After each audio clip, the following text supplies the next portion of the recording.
주택임대차 특별법에서 얘기하는 민간 임대인들은 2%대 전환 이율을 적용하고 해놓고 뭐 SH나 LH 같은 뭐 공공 임대주택들 같은 경우는 전환율이 더 높다면서요. 높아요. 예, 그러니까 그런 부분들 내로남불. 역시 민간은 망하고 민간은 손해 보고 니들은 안 망해야 되니까 더 받. 이런 것들이 차라리 사실 말이 안 되는 거지.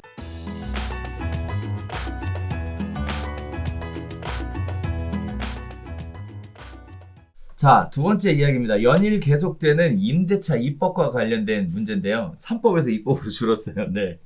자, 임대료 5%조차 세입자가 거절하면 한 푼도 못 올린다라는 내용을 중심으로 이야기 한번 해보겠습니다. 국토부가요, 임차인이 인상을 반대해도 집주인이 임대 재계약 거절을 못한다라고 얘기를 하고 있습니다.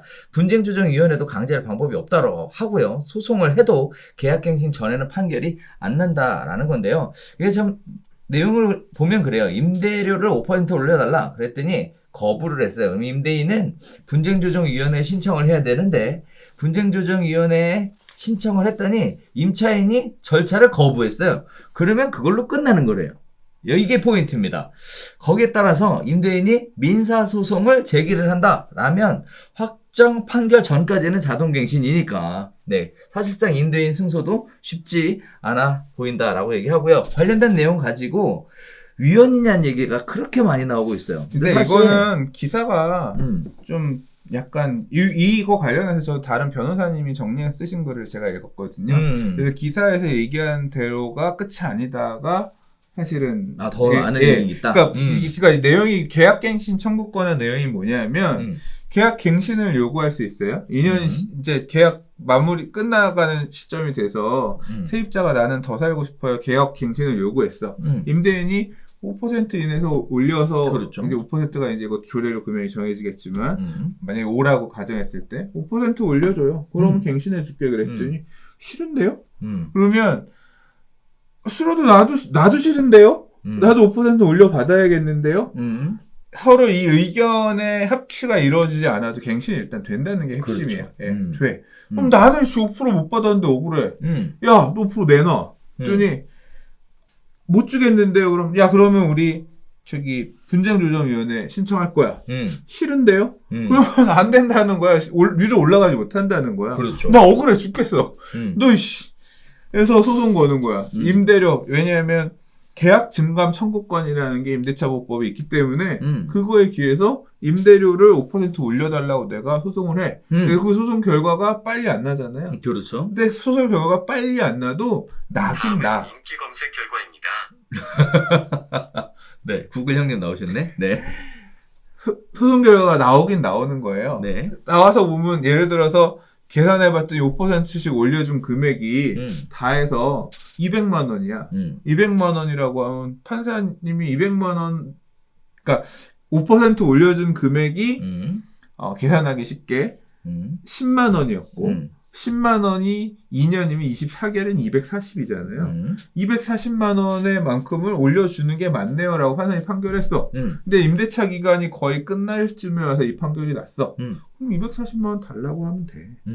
그 돈 줘야 돼. 그러니까 그 갱신은 됐고 갱신은 임대료를 내가 분쟁 소송을 했을 때 가액이 얼마 결정되느냐를 뒤늦게 받을 수 있는 것 뿐이지 카운트는 소송하는 시점부터 가능하다는 얘기인 거지.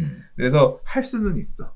근데 과연 이게 실익이 얼마나 있을까? 이런 측면에서 사람들이 좀 달라질 거예요. 그러니까 승소가 쉽지 않은 게 아니라 만약에 승소를 하게 되면 그 돈은 미리 돌려서 받을 수 있고 아마 이자 이런 것도 뭐 언제 이후부터 이자 받을 이런 것도 될 거라고요.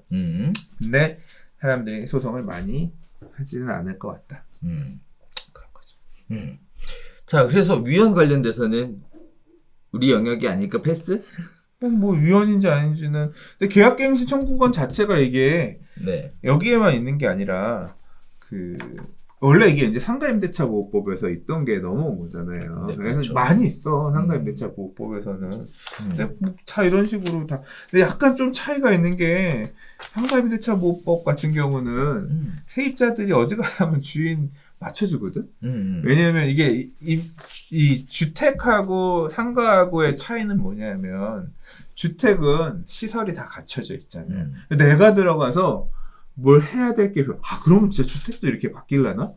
그러니까 이 상가 세입자들이 주인 임대인들한테 기본적으로 수그리고 들어갈 수밖에 없는 구조가 뭐냐면 시설을 자기가 다 하잖아. 그렇죠. 내가 영업을 하기 위해서 시설을 다 해서 들어가.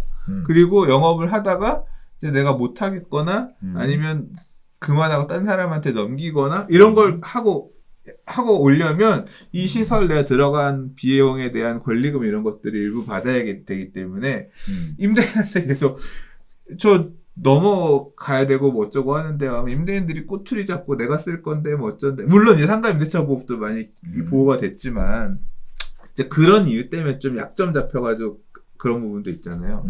주택 임대차도 앞으로 그냥 주택 뼈대만 주고 기본 이런 것만 주고 화장실 이런 거 니들이 알아서 해가세요. 나중에 그리고 가실 때는 이사 가실 때 그렇지 원상복구 가실 때는 변기 이런 거 다 떼가지고 뼈대만 놓은 상태로 가세요. 약 드실 시간이에요. 그러니까 그렇지 그건 아닌데 아니야.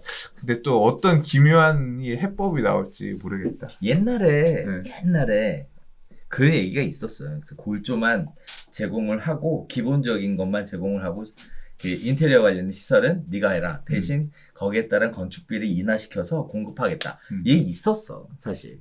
근데 시범 지역으로 진행을 했었던 것 같은데 그 결과는 솔직히 기억이 안 나요. 네. 있었던 건 사실이에요. 네.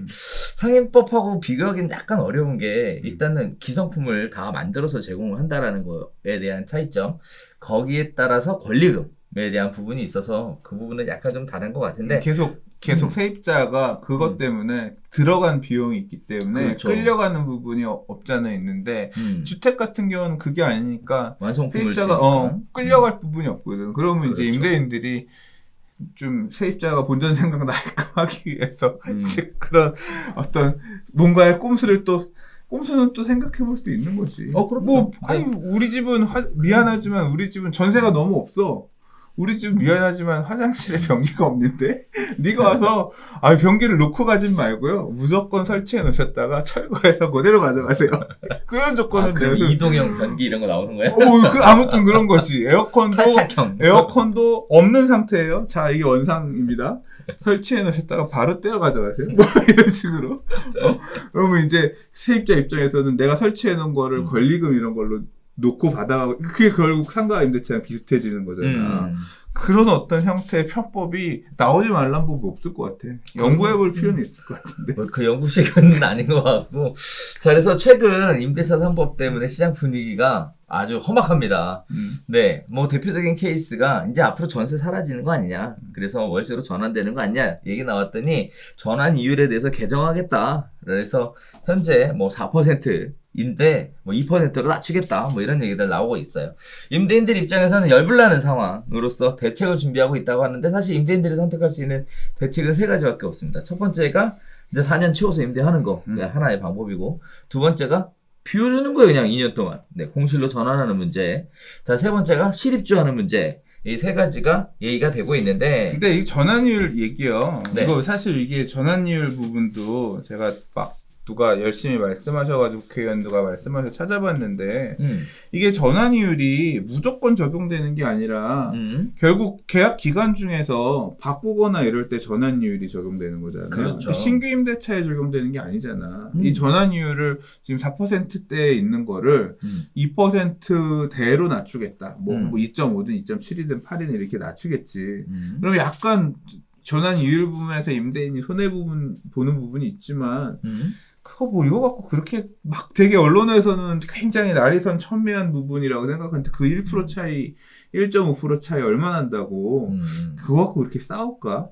왜냐하면 그 1, 2% 차이 나는 걸로 2년 세놓고 그 다음 내보내면 되잖아.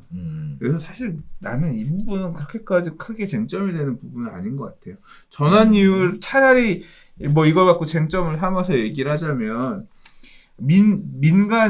그러니까 임대차 특별법에서 주택 임대차 특별법에서 얘기하는 민간 임대인들은 뭐 2%대의 전환이율을 적용하고 해놓고 뭐 SH나 LH 같은 뭐 공공 임대주택들 같은 경우는 전환율이 더 높다면서요. 높아요. 네, 그러니까 그런 부분들 내로남불.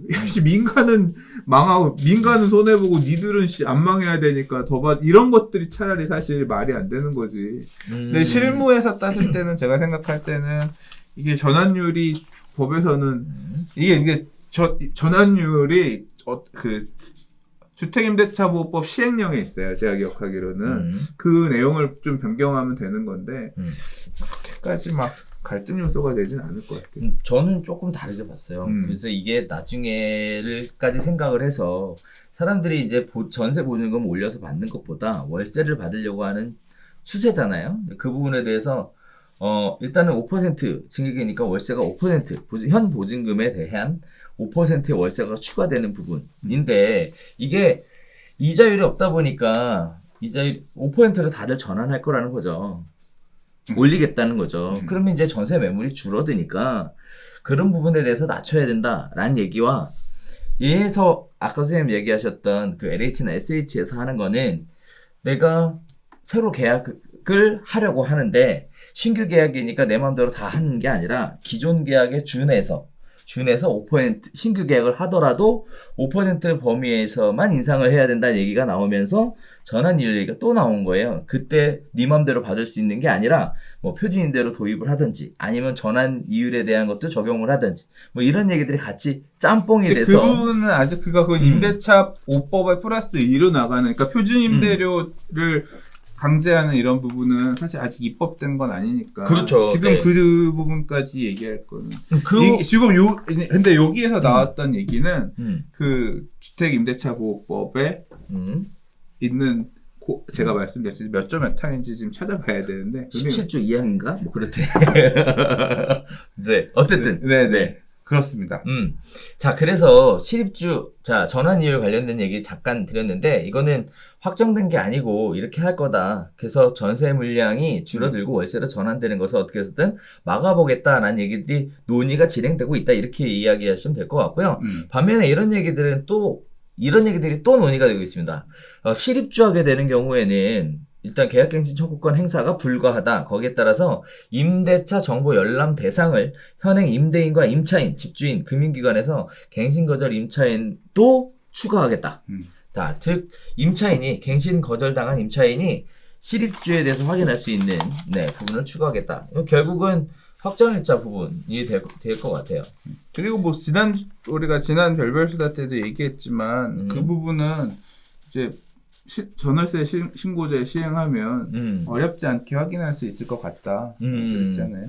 자, 그래서 결국은 이제 이런 부분들이 계속 시장에서 논의가 되고 있습니다. 또 얘기 나오는 게 나 이거 내오기 전에 합의를 했다. 거기에 따라서 합의를 하였으나 적용을 받을 수 있겠냐 이런 얘기들도 또 나오고 있더라고요. 네, 아무튼 임대인 입장에서는 지금 뭔가 해보려고 계속 막 움직이는 상황이고 임차인 입장에서는 사실은 침묵으로 일관하는 이런 모습들을 보여주고 있는데 이게 사실 굉장히 시끄러워요. 이거에 관련된 얘기들이 나오면서 시끄러운데 확정되지 않은 부분들도 몇 가지 있어서 앞으로 또 뭐 손볼 건 손본다는 얘기인 거고 아직 좀 덜 드러난 부분이 있는 거니까 갈등들은 그러니까요. 그래서 뭐 현재 만들어서 적용되고 있는 임대차 보호법 자체도 사실상 구체적이고 첨예하게 대립된 부분들은 판례로 결정되는 부분들이 많이 존재하기 때문에요. 이것도 역시 관련된 판례들이 있어야 결정이 되는 건지 아니면 뭐 정부에서 조금 더 법을 탄탄하게 수정을 해줄 건지 이런 것들은 좀 지켜봐야 될 것 같은데 아무튼 임대하고 있는 분들의 임대인 입장, 임차하고 있는 분들의 임차인 입장에서 매우 민감하고 예민한 주제인 거는 맞는 것 같습니다. 자, 그런 차원에서 세 번째 이야기 갈 텐데 저는 이거 보고 좀 쇼킹했습니다. 네,